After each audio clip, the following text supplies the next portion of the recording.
Good evening. I'm Kim Reynolds, Governor of the great state of Iowa. Like you, I just watched the President's address. I listened as the governor of our state, as a mom and a grandmother of 11 who's worried our country is on the wrong track. We're now 1 year into his presidency, and instead of moving America forward, it feels like President Biden and his party have sent us back in time to the late 70s and early 80s, when runaway inflation was hammering families, a violent crime wave was crashing our cities, and the Soviet Army was trying to redraw the world map.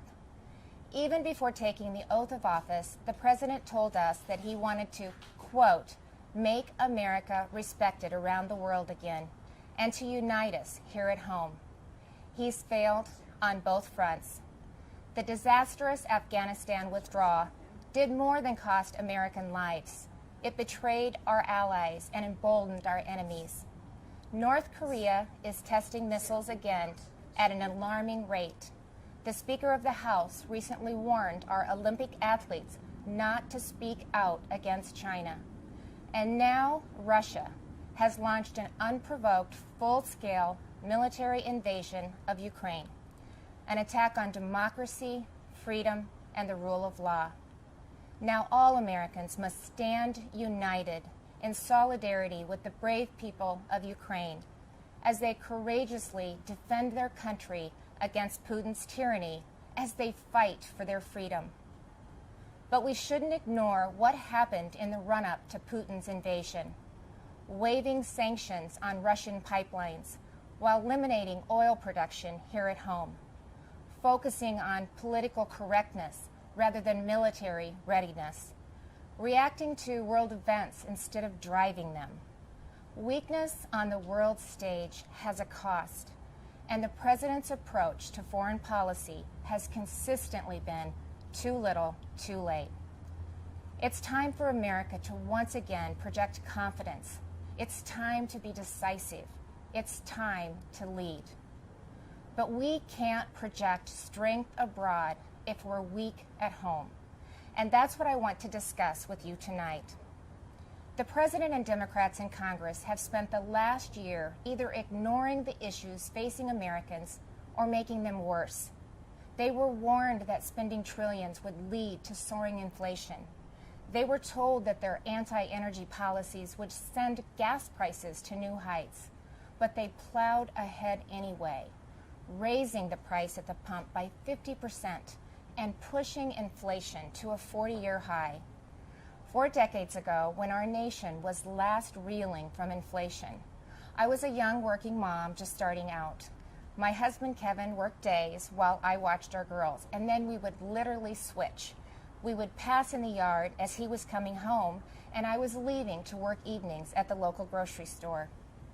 From across that checkout counter, I saw the pain of inflation on my neighbors' faces. I saw what happens when prices rise faster than wages. The Biden administration believes inflation is a, quote, high-class problem. I can tell you, it's an everybody problem. I saw moms and dads' paychecks buy them less and less. I watched working people choose which essentials to take home and which ones to leave behind. And now President Biden's decisions have a whole new generation feeling that same pain. When I took the oath of office 5 years ago, I promised Iowans that I would never lose sight of who I was working for, that I wouldn't become detached from the problems they were facing, from the problems that I had faced myself.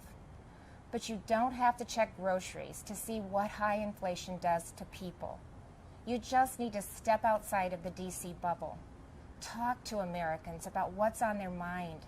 Ask them, what are your concerns? What keeps you up at night? And they'll tell you. And I can tell you what's not on that list. They won't tell you that spending trillions more and bankrupting their children is the answer to their problems. They won't tell you that we should be paying people not to work. And they certainly won't tell you that we should give billions in tax giveaways to millionaires and billionaires in Democrat-controlled states like California, New York, and New Jersey. But that's what the Biden administration has been pushing for over the last year. And that's all part of Build Back Better. Thankfully, the president's agenda didn't pass because even members of his own party said enough is enough. Well, the American people share that view. Enough is enough. And it's not just with D.C. spending. Americans are tired of a political class trying to remake this country into a place where an elite few tell everyone else what they can and cannot say, what they can and cannot believe. They're tired of people pretending the way to end racism is by categorizing everybody by their race. They're tired of politicians who tell parents they should sit down, be silent, and let government control their kids' education and future. Frankly, they are tired of the theater, where politicians do one thing when the cameras are rolling and another when they believe you can't see them. Where governors and mayors enforce mandates but don't follow them. Where elected leaders tell their citizens to stay home while they sneak off to Florida for sun and fun. Where they demand that your child wear a mask, but they go maskless. So you've heard the excuses. They were just holding their breath. But it's the American people who are waiting to exhale, waiting for the insanity to stop.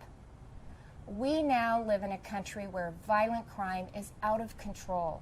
Liberal prosecutors are letting criminals off easy, and many prominent Democrats still want to defund the police.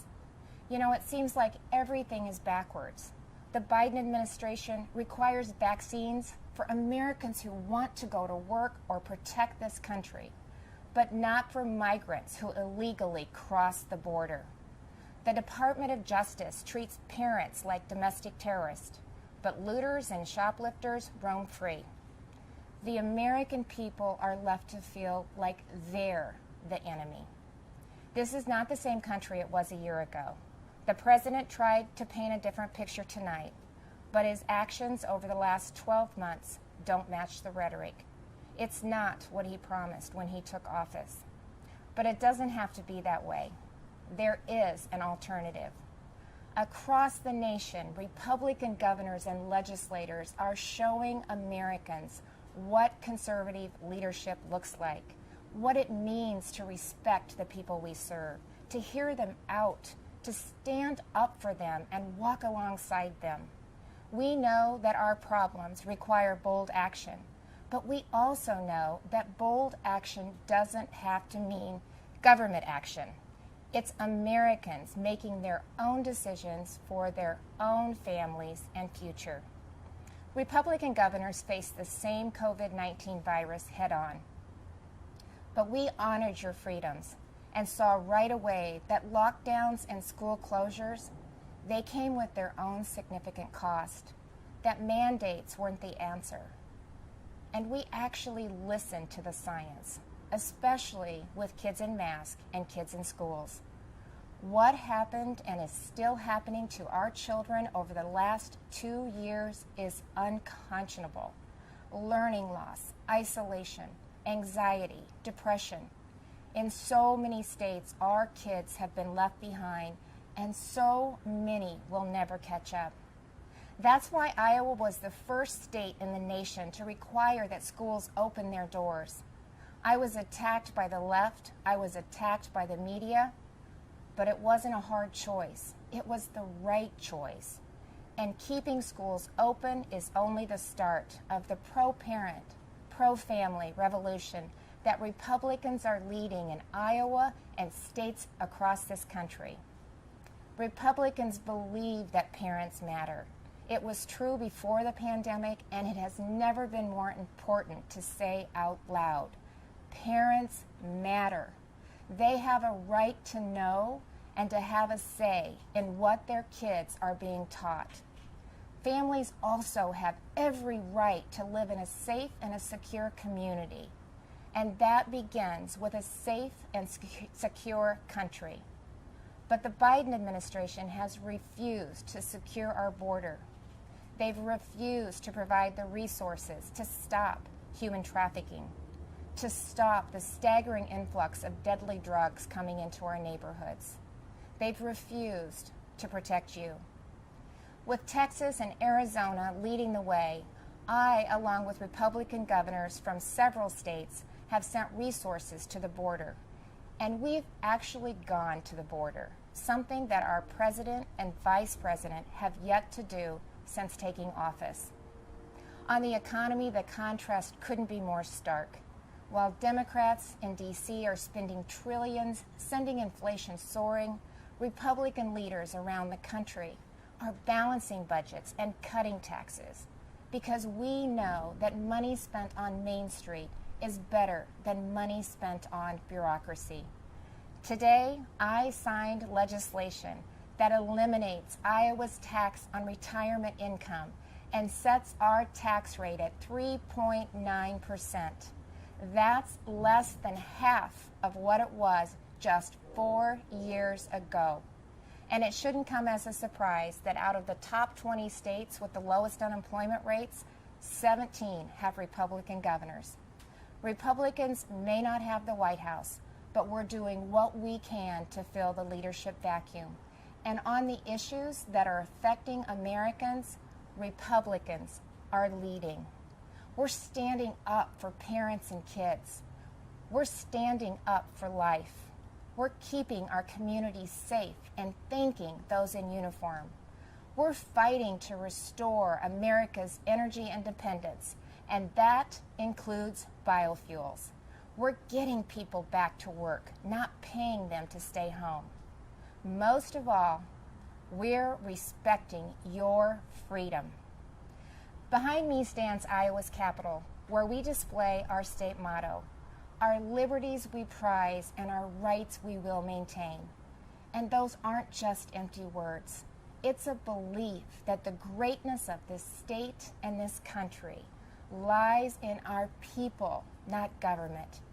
You shouldn't have to wake up every morning and worry about the next thing the government is going to do to you, your business, or your children. If we as elected leaders are doing our job, then the government is working well, but operating in the background. It's supporting the ingenuity and spirit of our people, not drowning them out. It's keeping them safe, not restricting their freedom. That's what I believe, that's what Republicans believe, and that's what Republicans are doing. I am so blessed to be the governor of Iowa, where people are humble, hardworking, and patriotic. We take care of each other. And yes, we are, as they say, Iowa nice. But you don't have to be from Iowa to see that those are the values of America at its best.